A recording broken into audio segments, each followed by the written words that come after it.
Hello friends, I am Murali from CIMAGE college. मैं last कुछ videos जो है वो फाइल सिस्टम से रिलेटेड क्रिएट कर रहा हूँ। अब इस फाइल सिस्टम से रिलेटेड वीडियो सीरीज जो है, इसमें आज मैं जो डिस्कस करने जा रहा हूँ वो फाइल सिस्टम लिनक्स से रिलेटेड है। अब विंडोज़ के फाइल सिस्टम को आप कई बार देखते हैं, लेकिन बहुत सारे ऐसे यूज़र होते हैं जो लिनक्स भी यूज़ करते हैं। लिनक्स में किस तरह की फाइल सिस्टम यूज़ होती है, इसके बारे में ये मैंने भी पहले भी वीडियो जो बनाई है उसमें मैंने इस लिस्ट को आपको शो किया था। वंस अगेन ये लिस्ट आपके सामने है, जहाँ पे मैंने ये विंडोज़ के फाइल सिस्टम को डिस्कस किया और इससे रिलेटेड छोटे बड़े डिफरेंट डिफरेंट प्रैक्टिकल्स भी दिखाए आपको। एंड अब बारी है लिनक्स के फाइल सिस्टम की, जिसमें जो कुछ फाइल सिस्टम्स हैं लाइक ext2, ext3, ext4, ये एक एक्सटेंडेड फाइल सिस्टम्स हैं, ये 2, 3, 4। उसके बाद आने वाली फाइल सिस्टम है XFS, NFS, CIFS, ZFS and BTRFS। अब बात आती है ये फाइल सिस्टम्स क्या है। तो सबसे पहले हम ext फाइल सिस्टम की बात करेंगे, ठीक है। तो ext फाइल सिस्टम की अगर हम बात करें तो वैसे कंडीशन में जो है सबसे पहली चीज कि ext4, ext के प्रीवियस वर्जन भी है ext2, ext3, बट ext4 को इंट्रोड्यूस किया गया था रेड हैट इंटरप्राइजेस लिनक्स 6 के साथ, यानी कि जिसको हम शॉर्ट में बोलते हैं RHEL। फाइन। अब इस ext4 फाइल सिस्टम पे अगर आप कोई डेटा को स्टोर करते हैं, ठीक है, मैं थोड़ा बुलेट भी कर दूं। तो अगर फाइन, अभी मैं इस पॉइंट की बात कर रहा था। अब नाउ नेक्स्ट पॉइंट है कि अगर आप ext4 फाइल सिस्टम पे डेटा को स्टोर करते हैं तो वहां पे थोड़ी कंपैटिबिलिटी इशू आती है। कंपैटिबिलिटी क्या इशू आती है भाई? तो इशू ये है कि अगर ये फाइल्स अगर आप कोई मशीन जो कि ext2 पे है यानी प्रीवियस वर्जन पे है या ext3 पे है तो इस डेटा को एक्सेस नहीं कर सकते। लेकिन क्या ext4 फाइल सिस्टम पे बनी हुई मशीन ext2, 3 पे बनी हुई मशीन के डेटा को एक्सेस कर सकती है? बिल्कुल एक्सेस कर सकती है। ये है आपका थर्ड पॉइंट। ये एक इंपॉर्टेंट पॉइंट है जिसको मैंने स्टार्टिंग में ही मेंशन कर रखा है। अब बात आती है कि जैसे जनरली हम लोग जब विंडोज के फाइल सिस्टम्स को पढ़ रहे थे तो उस वक्त भी हमने ये डिस्कस किया था कि किस फाइल सिस्टम में कितना ड्राइव का साइज हो सकता है, मैक्सिमम स्टोरेज कितना वो सपोर्ट करेगा सिंगल ड्राइव। तो यहाँ पे है कि यहाँ जो स्टोरेज सपोर्टेड है वो अप टू 50 TB है। 50 TB तक का आपका स्टोरेज ये सपोर्ट करेगा, ठीक है, 50 TB। फाइन। अब आ, एक नेक्स्ट पॉइंट आती है आपकी कि एक्सटेंट बेस्ड मेटा डेटा। अब एक्सटेंट बेस्ड मेटा डेटा, अब यहाँ पे जो टर्म आता है मेटा डेटा, पहले तो आपको ये परेशान करना होगा ये मेटा डेटा क्या है। तो देखिए, मेटा डेटा हकीकत में मोस्ट ऑफ फाइल सिस्टम्स में, not all but most of file systems में यूटिलाइज होती है। मेटा डेटा हकीकत में एट्रीब्यूट फैसिलिटी देता है। एट्रीब्यूट फैसिलिटी कहने का मतलब जब आप कोई डेटा रखते हैं, डेटा क्या हो सकती है, कोई फाइल हो सकती है, कोई डायरेक्टरी हो सकती है ठीक है, फाइल किसी भी चीज से रिलेटेड हो सकती है। तो जब भी कोई फाइल होती है तो वैसे केस में उस फाइल के कुछ एक्स्ट्रा इंफॉर्मेशन होते हैं, जैसे फाइल का लास्ट मॉडिफिकेशन डेट क्या था, कब क्रिएट हुआ, उसका ओनर कौन है, साइज कौन है, फाइल पे किस तरह के परमिशंस लगे हैं, ये अलग अलग इंफॉर्मेशन है। तो ये जो एट्रीब्यूट्स है ना, जो हमें डेटा को एक्सेस करने में हेल्प करते हैं या एट्रीब्यूट के अकॉर्डिंग ही हम डेटा को एक्सेस कर पाते हैं, तो ये एट्रीब्यूट्स कहाँ स्टोर होते हैं? तो ये एट्रीब्यूट स्टोर्स होते हैं एक अलग से इंफॉर्मेशन फाइल होती है या एक अलग ही डेटा क्रिएट होता है, जिस डेटा को हम कहते हैं Meta data. Fine, Meta data. Fine. अब यहाँ पे बात आती है एक्सटेंट बेस्ड मेटा डेटा। ये एक्सटेंट बेस्ड मेटा डेटा, अब ये आपको थोड़ा तकलीफ दे रहा होगा ये टर्म। तो हकीकत में जो स्टोरेज है, स्टोरेज का सबसे छोटा यूनिट होता है एक्सटेंट। तो एक्सटेंट छोटे से छोटे यूनिट में भी स्टोर होने वाले डेटा का मेटा डेटा स्टोर करने की कैपेसिटी है ext4 के पास। फाइन, ये बात है।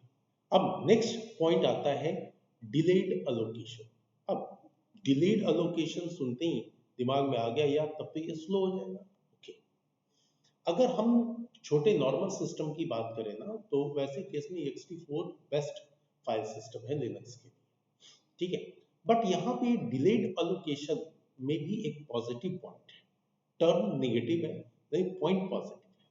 पॉजिटिव पॉइंट क्या है? तो पॉजिटिव पॉइंट ये है कि हम सिक्वेंशियल डेटा तो रखते नहीं, कंटिग्यूअस अलोकेशन तो होता नहीं डेटा। ये स्टार्टिंग के लेक्चर्स अगर आप मेरे वीडियो देखे हो फाइल सिस्टम्स के स्टार्टिंग के, जिसमें मैं डेटा अलोकेशन मेथड की बात कर रहा हूँ, जिसमें मैं कंटिग्यूअस और डिसकंटिन्यूअस एलोकेशन की बात कर रहा हूँ। तो कंटिग्यूअस एलोकेशन तो होता नहीं, तो कंटिग्यूअस एलोकेशन होता है। वैसे केस में अगर हम डिलेड एलोकेशन करते हैं तो प्रॉपर्ली ये फाइंड होगा कि कौन कौन सा क्लस्टर फ्री है, उस क्लस्टर के अंदर डेटा को पुट करो, जिससे क्या होगा कि आपका जो स्टोरेज है वो मैक्सिमम यूटिलाइज हो पाएगा। मैक्सिमम यूटिलाइजेशन के लिए यहाँ पे डिलेड एलोकेशन यूज किया गया है, delayed allocation. Fine, now next term आती है जर्नल चेकसम। अब मैटर आ जाता है यार ये जर्नल क्या है यार। हाँ, जर्नल नया टर्म आपको दिखाई दे रहा हो।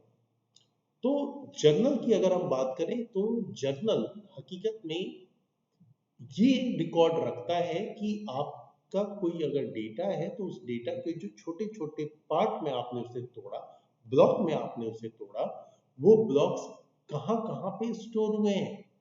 हाँ, आपके स्टोरेज मीडिया के किस किस हिस्से में स्टोर हुए हैं। अब ये इंफॉर्मेशन स्पेशली एक जर्नल में रखता है ext। क्यों रखेगा?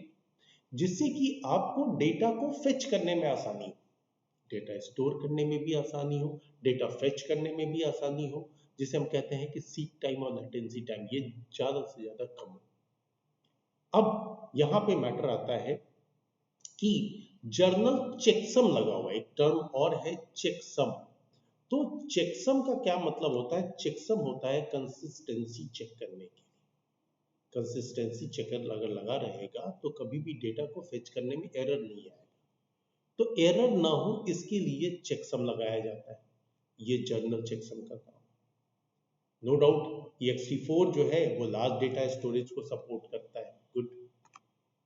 एंड जैसा मैंने अभी थोड़ी देर पहले भी बोला था कि ये स्मॉल कंप्यूटर्स के लिए यानी कि नॉर्मल यूज की मशीन के लिए, लिनक्स बेस्ड मशीन के लिए सुटेबल है। फाइन, अब अगर हम इसे कहने का मतलब क्या कि अगर आप सोचते हैं कि हम इसे क्लाउड में यूज कर लेंगे, बड़े सर्वर्स में यूज कर लेंगे, तो थोड़ा वहां पे ये वीक पड़ जाता है। अब नेक्स्ट आता है कि ext4 supports both extending and reducing the size of the file system। अब ये क्या मैटर आ गया? ext4 में अगर आपका कोई ड्राइव क्रिएट हुआ है तो फॉर एग्जांपल आपने 50 GB की ड्राइव क्रिएट की, आप फर्दर उसे 50 GB को 100 GB बना दें या 50 GB में से 10 GB रिड्यूस कर दें, तो ये फैसिलिटी ये देता है। अब ये बात यहाँ लिखने के पीछे रीजन ये है कि मैं आगे की वीडियो में आपको नेक्स्ट जो फाइल सिस्टम बताऊंगा तो उसमें ये कुछ फैसिलिटीज नहीं है, ठीक है। नाउ सेकंड लास्ट पॉइंट आती है कि in ext4 you can enable quota. अब यहाँ कोटा टर्म आता है। दरअसल में कोटा हम इनेबल कर सकते हैं when creating the file system or later on existing file system। या तो जब हम नई कोई फाइल सिस्टम बना रहे हैं, नया कोई ड्राइव बना रहे हैं, उसी वक्त कोटा डाल दें, या बाद में भी चाहे तो इनेबल कर सकते हैं। लेकिन मैटर आता है ये कोटा होता क्या? तो कोटा दरअसल में लिमिटेशन है कि आपका जो स्टोरेज मीडिया है, फॉर एग्जांपल 100 GB का आपका कोई ड्राइव है, तो उस पे कोई यूजर कितना स्पेस यूटिलाइज कर सकता है, कितना यूटिलाइज कर सकता हूँ, ये लिमिटेशन सेट करने कि क्या होगा अगर वो इससे ज्यादा यूटिलाइज करता है। ठीक है, वार्निंग मैसेज आना चाहिए या बिल्कुल यूजर को रिस्ट्रिक्ट कर देना चाहिए, जिससे आपके स्टोरेज का मिसयूज ना हो। अगर अगले यूजर को नीड है तो वो आपसे कहे, एडमिन से कहे कि भैया मेरी लिमिट थोड़ी बढ़ा दो। तो ये कोटा फैसिलिटी जो है वो फाइल सिस्टम के क्रिएट होते वक्त भी बनाई जा सकती है, यानी कि सेट की जा सकती है। एंड फाइल सिस्टम अगर ऑलरेडी रनिंग है तो उसके ऊपर भी सेट की जा सकती है। ठीक है, तो ये एक पॉइंट थी। अब मैटर आता है लास्ट पॉइंट। अब ये जो लास्ट पॉइंट है, ext4 file system does not support more than 2 to the power 32 inodes। अब यहाँ पे टर्म आपको परेशान करेगा, inode। तो inode क्या होता है, इनको शॉर्ट में समझते हैं। inode एक ऐसी न्यूमेरिक वैल्यू है जो हर फाइल या डायरेक्टरी को असाइन होती है। एक नंबर असाइन होता है। दरअसल में हम फाइल को डिफरेंट डिफरेंट नेम दे देते हैं, लेकिन हमारा सिस्टम, लिनक्स बेस्ड सिस्टम, उस फाइल को उस नंबर से फेच करता है, सर्च करता है। लेकिन यहाँ पे आइनोड वैल्यू जो है उसका एक लिमिटेशन है कि आइनोड वैल्यू, एक तो सबसे पहली चीज मैं यहाँ पे क्लियर करूं कि आइनोड जो वैल्यू होती है वो जितनी रहेगी उतने फाइल आप स्टोर कर सकते हैं। तो आपके ड्राइव का जो साइज है उसके अकॉर्डिंग आइनोड वैल्यू जनरेट होती है, लेकिन ये वैल्यू भी 2 to the power 32 से ज्यादा नहीं हो सकती। अब अगर कोई जन कहे कि मैं ब्लैंक फाइल क्रिएट कर दूंगा, मल्टीपल ब्लैंक फाइल, तो मल्टीपल ब्लैंक फाइल क्रिएट वो जितने करते जाएगा उतनी आइनोड वैल्यू यूटिलाइज होती जाएगी। अब ब्लैंक फाइल की साइज होगी क्या, 1 KB। तो उसने अननेसेसरी क्रेजी हो गया बंदा और उसने जो है ढेर सारी ब्लैंक फाइल क्रिएट कर आइनोड वैल्यू को एग्जॉस्ट कर दिया। What will happen in that case? In that case, user will not be able to access the rest storage because inode value is not available। कोई भी नई data डालनी है आपको, inode value असाइन होगी तब, तो inode value आपने एग्जॉस्ट कर दिया। ठीक है, तो ये थी मेरी कुछ important points ext4 file system के बारे में। आप कंटिन्यूअसली मेरे वीडियो को देखते रहिए, आपको मैं मोस्ट ऑफ फाइल सिस्टम्स के क्लियर कॉन्सेप्ट शेयर करता रहूँगा। अगर आपको प्रीवियस मेरे लेक्चर से किसी कोई परेशानी है तो आप प्रीवियस लेक्चर से परेशानी करने का मतलब मैं अभी जो डिस्कस कर रहा हूँ तो लग रहा होगा यार बीच की लेशन है ये, तो आप प्रीवियस वाले वीडियोस को भी जरूर देखें। सारे एक ही लाइब्रेरी के अंदर में डाले हुए हैं, एक ही प्लेलिस्ट के अंदर डाले हुए हैं, है ना। तो सारे के सारे, so please watch all videos carefully and learn gradually। Thank you very much।